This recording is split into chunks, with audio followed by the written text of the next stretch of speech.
Hello, everyone. Welcome to the Refrigerant 365 podcast. Today, we have a very special guest on. We have Jim with Pro Refrigeration, right? Yes. And then we have Bill with Jongsma Dairies. from Jongsma Dairies. Okay. And you are an owner of 7 dairies in California. I'm an owner of one. My family has 7. Okay, 7 different dairy. Yeah. Your family Jongsma has family, yes, 7 different dairies. And we're very excited to have them on because they are leading the way in terms of CO2 refrigeration systems for dairies in not only California, but the entire country. So thank you guys so much for joining us here today. And I wanted you guys to talk a little bit about your presentation yesterday in day 1 of the ATMO Summit here in Atlanta. So I thought you guys could go into that. Sure. Yeah, the presentation featured the project where we replaced Bill Jongsma's synthetic-based chiller system. And it was a system that we had built the main chiller portion part and connected it to some water-cooled condensing units. And we replaced that with a CO2 charged chiller system. And the case study covered how he was able to increase his hot water capacity on the farm and reduce the amount of fossil fuel by 2/3 that he used on the farm for hot water. So he had 3 commercial hot water heaters, and I'll let Bill explain. And we decommissioned 2 of them, and he currently operates on 1, and he can operate even for extended periods without that one, and relies strictly on waste heat recovery to generate the hot water. And it was a very successful story that we were happy to share. That's awesome, yes, and I'm sure a lot of the attendees here were very interested in learning about that in the case study panel. So, Absolutely. Bill, did you want to go into a little more detail about how you found about CO2 refrigeration and what led you ultimately to Pro Refrigeration? What we did on our dairy is we built a new 72 carousel. So we had been working with San Joaquin Rick Mayo pretty good, and we hit it off. And I always like experimenting with different products. So Rick brought up that he had a gentleman, which was Jim, that wanted to do a trial. Okay. So after a little research, I met with Jim, and we did a 3-way partnership on installing a CO2 chiller. I was looking to upgrade. I kept all my old 407C units in place because this was all experimental. And over the course of 3 years, we were able to, I feel we perfected it, and it does cool milk. So it's coming. In California, we're looking at a lot of sustainable farms. They want us all sustainable within the next 10 years, and co-ops are promoting that and trying to ensure it to their buyers that all the dairies will be. So it fit right into our program. Got it. Okay.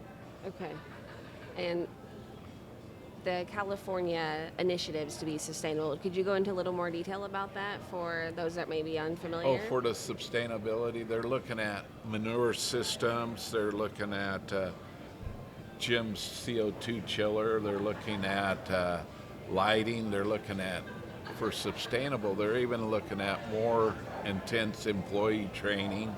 I mean, it hits all the aspects, but so far we're moving forward quite well on it. Cooling, yeah. And I think for sustainability, cooling is often left out on dairy farms. Or it's not. When you see the new sustainability programs that are announced in agriculture, cooling is rarely one of the top 5 of the focus. It's crop management, it's manure separators and methane collection devices, and so it's exciting to us. But like Bill said, the conversations that he's even having with California Dairy as co-op is we're educating them on the potential, just what CO2 can do on these farms. And it's exciting. That's really exciting. And so, Bill, how did you end up meeting Jim and Pro, and how did that come about? Well, that was when Rick Mayo introduced me to him, and then You were Rick right was our distributor. Okay. from San Okay. Joaquin. I gotcha. And it was right in the middle of COVID. Well, then they wanted a Zoom meeting, and Jim presented his case on CO2, which is more than technical and above my pay grade. But there was an improvement, potential improvement to the dairy, and by going a third partner, it was financially. I don't know how to use what word, but it looked good on a financial aspect. But right now, how they have the CO2 and then the price of your regular Freon unit, it's too big a differential that has to get closer together for more dairies to do it, because it's about a $500,000 project. Okay. And we're hoping to see what is it, an FRIP program to help Right. out Okay. with this, and that'll be one of our meetings today, I'm hoping. Okay. Okay. Excellent. And you mentioned earlier about the process of securing funding, right? There was a process for that made it easy for you guys. This is all totally funded by the three We partners. self-funded it. Yeah. Okay. Yeah. Yeah. There was no help.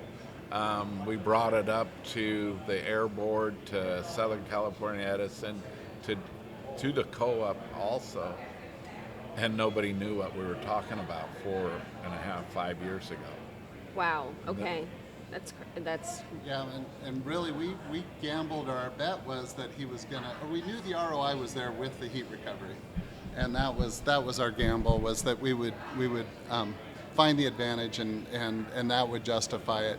And we also, I mean, we worked with Future Green Now, they were really one of the only CO2 people in the industry 4 or 5 years ago that would help companies like us. Yes. And we made an introduction to them, and it's just proved, or they did a very in-depth study of Bakersfield, California, and looking at it on an annualized basis, and it was through those discussions, we always thought there would be some sacrifice in operating efficiency, that he would have a little higher operating costs, but we would make it up with the heat recovery.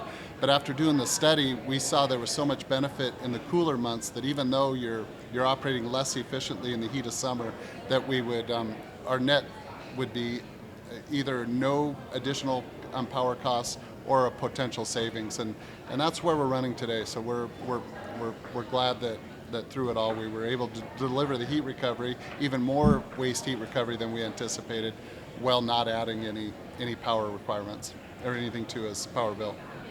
As he's added capacity, he's added cows, and he's creating more hot water too. excellent. And so, when did you guys complete the installation of? What is that? When was the Installation? Yeah, when was the new system installed? This September it'll be 4 years. Wow. 21, yeah. Okay, that's awesome. So And we were able to do it through COVID. I know Pro Chiller had a lot of problems even getting parts. Most of your parts came from overseas, Yeah, because from suppliers. all these Yeah. suppliers that are from the United States were like, CO2, what's that? Just what the same roadblocks I came with. Yeah, and we worked with Future Green Now, and one of their engineers was involved in the commissioning project, but we had to get special permission from the senator to fly him in, and yeah, it was. that's awesome. Yeah, it was we a actually neat- just had them on our podcast Oh, did earlier it? this Yeah, morning. yeah. Winan? Yeah. Winan, yeah, Yeah. yep. Sean, his partner, was the one who flew out. That's but awesome. We had, Okay, we had to yeah, get the special yeah. permission, so it was. And they're really leading the way in terms of training. So yeah, that's awesome Yeah, to have yeah. that connection. Yeah, we had Zoom meetings with him. His cat was crawling around him. Really? It Yeah, was he in was South sitting there. Africa, so he would always call us either very, very early in the morning or very late at night. That's Yeah. awesome. Yeah, They it would be having blackouts in South Africa, all sorts of stuff. It was That's awesome. It shows though that really this is. So the long story short is California is going to want to eliminate freon gases over Okay. within 10 years, 2035. So will play into play, but the government's going to have to help also. Right. And so one of the things we mentioned last night too when we were at the reception was the fact of the cost of the refrigerant gases, right? And so you were surprised that the cost of CO2 is much It's lower than huge. HFCs right now, right? Yep. Oh, So absolutely. if you Yeah. lost all the 407C on our units, say you sprung a leak, it's like 10 grand to replace it. Wow. And Yeah. CO2, I can go to a local welding store, supply store, and get a bottle, and for less than $1,000, I think I'm done. Right. And that kind of helps with the future proofing for dairy farmers, Yeah, right? 'cause- They're not having to worry about the phase down. Right. And if we had a leak with the Freon and the government gets in an uproar, Right. everybody's upset, and this way nobody's upset and the cost is minimum. Right. So GM at Pro Chiller Systems, is that what you're seeing? Is it's really a future proofing Absolutely. for customers like Bill? And how we got into building CO2, it was a question that one of our executive team brought up at a planning meeting.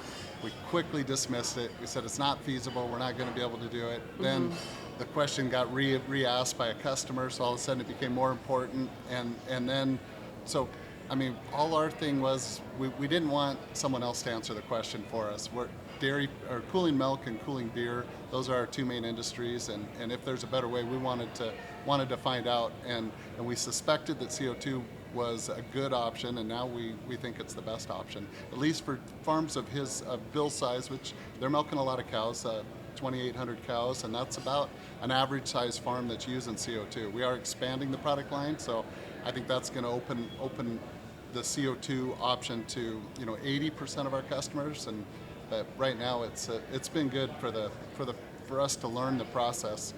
We could have picked a better first partner, and the subsequent partners have really helped us go further faster, I think. That's awesome. And so Bill, do you guys want to encourage other dairy farmers to opt for CO2? That's a hard question. Okay. Because it's a big cost, if they're Okay. going to just go out and replace their units. But you have to ask the question correctly. You have to say, if they're building new and they're going to put in new equipment, should they put in CO2 versus the older Freon Synthetic? unit? Synthetic. Yes. Okay. Just to go out and replace your synthetic because you want to, Right. that's a up different- to a $500,000 cost. But if Right. you're building a new carousel like we did, or you're getting more efficient, yes. Okay. That's a great way of expressing that, and I'm sure that you guys can. You have to look at the money at the end of the day. Right. And I'm sure that you guys all cater to all of those needs and can help the customer ultimately decide the right decision. Correct? Absolutely. Right. Yep. So that makes a lot of sense. Well, thank you guys so much for joining us on the Refrigerant 365 podcast. And how could they keep up with more, if they want to learn more about y'all's initiative? Where could they go? They can go to our website, prochiller.com. We have a Pro Green Solution Teams section of the website. It's on the top of the front page, so easy to find. We put all of our updates there on previous projects and on current projects and upcoming projects. Okay, guys, thank you so much for tuning in. Be sure to like and subscribe. Until next time, stay cool. Okay, thanks.